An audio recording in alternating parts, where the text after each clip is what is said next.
Chapter 2: Creating Database in MS Access. In this chapter, we will be covering the basic process of starting Access and creating a database. This will also explain how to create a desktop database by using a template and how to build a database from scratch. To create a database from a template, we first need to open MS Access, and you will see the following screen, in which different Access database templates are displayed. To view all possible databases, you can scroll down or you can also use the search box. Let us enter project in search box and press enter. You will see the database templates related to project management. Select the first template. You will see more information related to this template. After selecting a template related to your requirements, enter a name in the file name field, and you can also specify another location for your file if you want. Now, press the create option. Access will download the database template and open a new blank database as shown in the following screenshot. Now, click the navigation pane on the left side and you will see all the other objects that come with this database.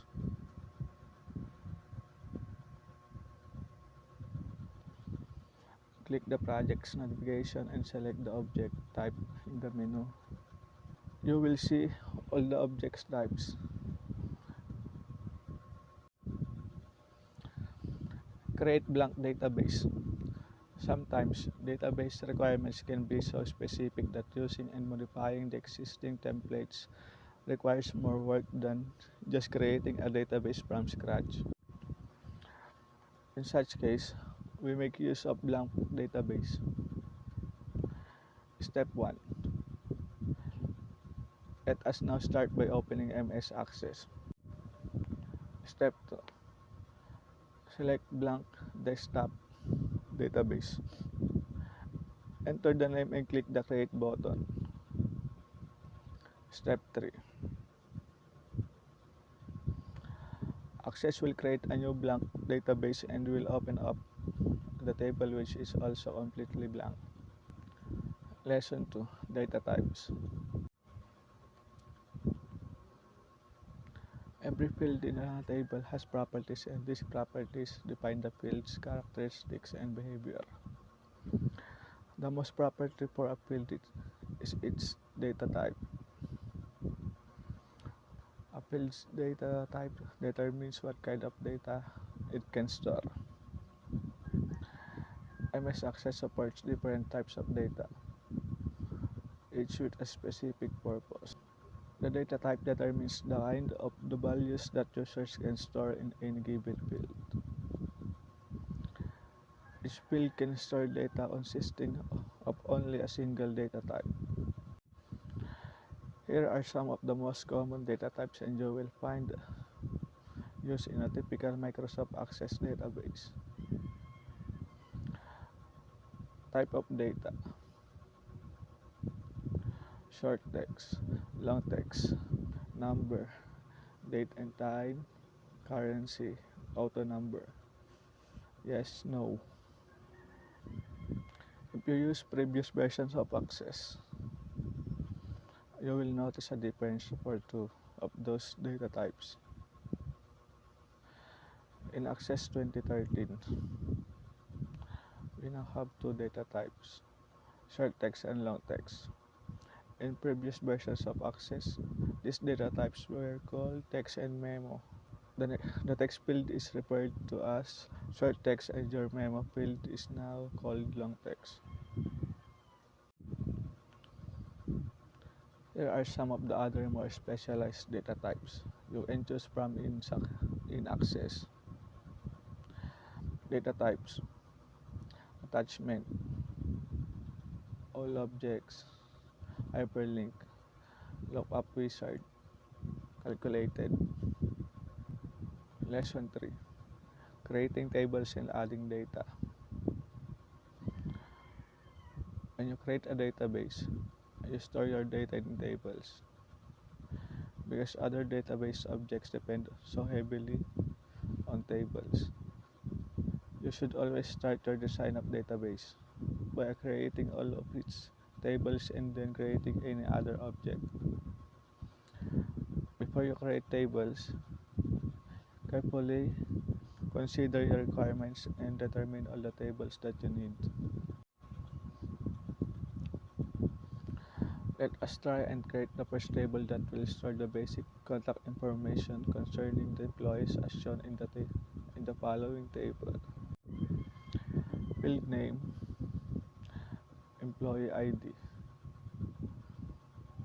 data type, auto number, first name, short text, last name, short text, address 1, short text, address 2, short text, city, short text, state, short text, zip, short text, phone, short text, phone type, short text. Table design view. As we have already created one table using datasheet view, we will now create another table using the table design view. We will be creating the following fields in this table. These tables will store some of the information for various book projects. Field name,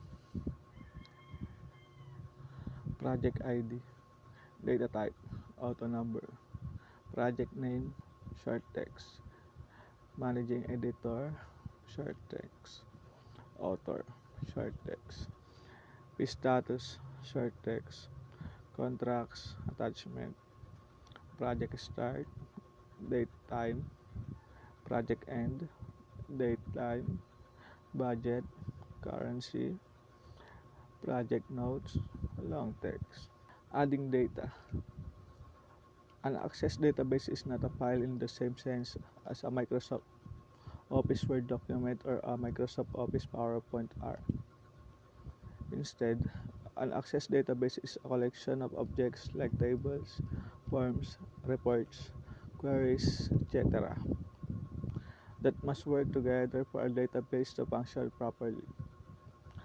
We have now created two tables with all of the fields and field properties necessary in our database. To view, change, insert, or delete data in a table within Access, you can use the table's datasheet view. A datasheet is a simple way to look at your data in rows and columns without any special formatting. Whenever you create a new web table, Access automatically creates two views that you can start using immediately for data entry. A table open in a datasheet view resembles an Excel worksheet, and you can type or paste data into one or more fields.